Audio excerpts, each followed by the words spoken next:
falou muito na sua fala sobre profissionalismo. E a gente viu muito amadorismo nesse primeiro ano de SAF.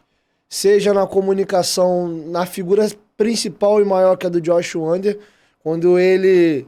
Você falou de Eurico aqui, quando ele bravateia, dizendo que é a última vez que Vasco e Flamengo jogariam com diferença de orçamento. E ali eu falei, ó, isso vai dar merda.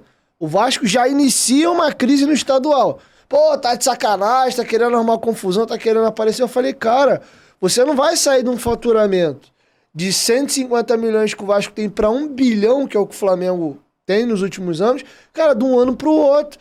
É só você somar o que o clube vai ter de aporte com a entrada da 777, mais a receita do clube e novos negócios que vão ser criados. A conta não fecha. Ah, mas não foi bem assim que ele quis dizer. Ah, se não foi, se expressou mal, mas ele falou. E aí eu volto no que eu falei. Muito da revolta do Vascaíno nesse primeiro semestre, vamos colocar assim, nesse segundo semestre a coisa tá melhorando, foi a bendita da expectativa versus a realidade. Porque, e aí, tô falando de falas do Paulo Brax, estão falando de falas do Luiz Melo, do próprio, na figura do associativo, do Osório, que também deu algumas pérolas nesse sentido, e isso revoltou um pouco o Vascaíno, porque é inimaginável pro torcedor que não aguentava ver mais o Vasco nas páginas de salário atrasado, que não acontece mais no Vasco, mas ele não ia imaginar que ele ia virar SAF com menos de um ano, vai dever 300 mil reais pro Matheus Cocão, claro. Para não pagar uma empresa de imóveis planejado.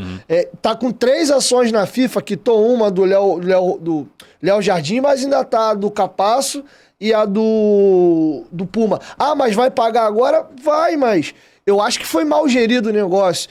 E eu queria aproveitar e te ouvir a tua visão a respeito do Luiz Melo, porque ele era o grande cabeça, ele era o presidente remunerado do Vasco nesse processo de primeiro ano. Não há dúvida que foi um péssimo CEO, né? Ele deveu... por muito tempo, geriu mal o dinheiro que foi, digamos, investido. E não foi pouco, cara. Não foi pouco, foi muito. O Vasco fez lá mais de 120 milhões, se eu não me engano. Se você pega aqui Capasso, Orediano e Puma, que voltou a jogar agora contra o Flu, a gente tá pegando boa parte dos investimentos do time no banco de reservas. Mas o que eu acho que é o principal erro dele é não ter entendido e compreendido como o funcionamento do futebol do Vasco teria que ser a partir daquele momento. E assim, é de uma tremenda estupidez, eu acho, tá? Eu acho que isso é um absurdo.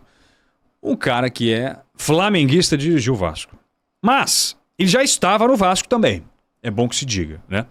Pô, mas bem antes, já desde 2020, 2021. Bem antes. Ele foi colocado lá por algum motivo. Ele deve ter um grande expertise, deve ser um tremendo de um executivo, sei lá. Mas assim, ele não entendeu direito exatamente o que era, de fato, dirigir o Vasco da Gama e o futebol do Vasco naquele momento.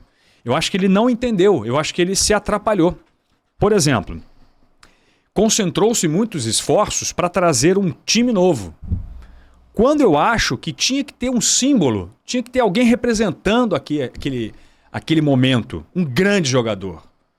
Porque assim, Diego, vamos ser honestos, se o time tivesse bem no Brasileiro, a gente já está falando de 300 mil que ficou devendo, ia estar devendo, ia estar falando... Porque assim, não é possível, vocês estão contratando, mas o time está muito ruim. Por quê? O que está acontecendo? E aí começou-se a observar mais internamente os problemas que estavam acontecendo.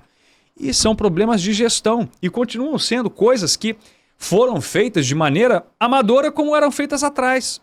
Então isso corrobora com a dificuldade que se tem de gerir um clube como o Vasco. Mas somente com uma gestão profissional é que você vai se livrar disso. Porque essa maneira amadora de você levar o clube, eu acho que o Luiz Melo fez muito isso, trouxe uma insegurança generalizada para o clube. Tanto que ele saiu, cara, e internamente foi um alívio. Muita gente fala isso. Internamente foi um alívio, cara. Então, o Lúcio Barbosa é um gênio? Não é, cara. E coincidentemente o clube teve uma virada assim de um 360 Que coisa, depois. Né? Será que foi só coincidência? Eu não sei, eu acho que não. Eu acho que internamente ali percebeu-se um pouco melhor.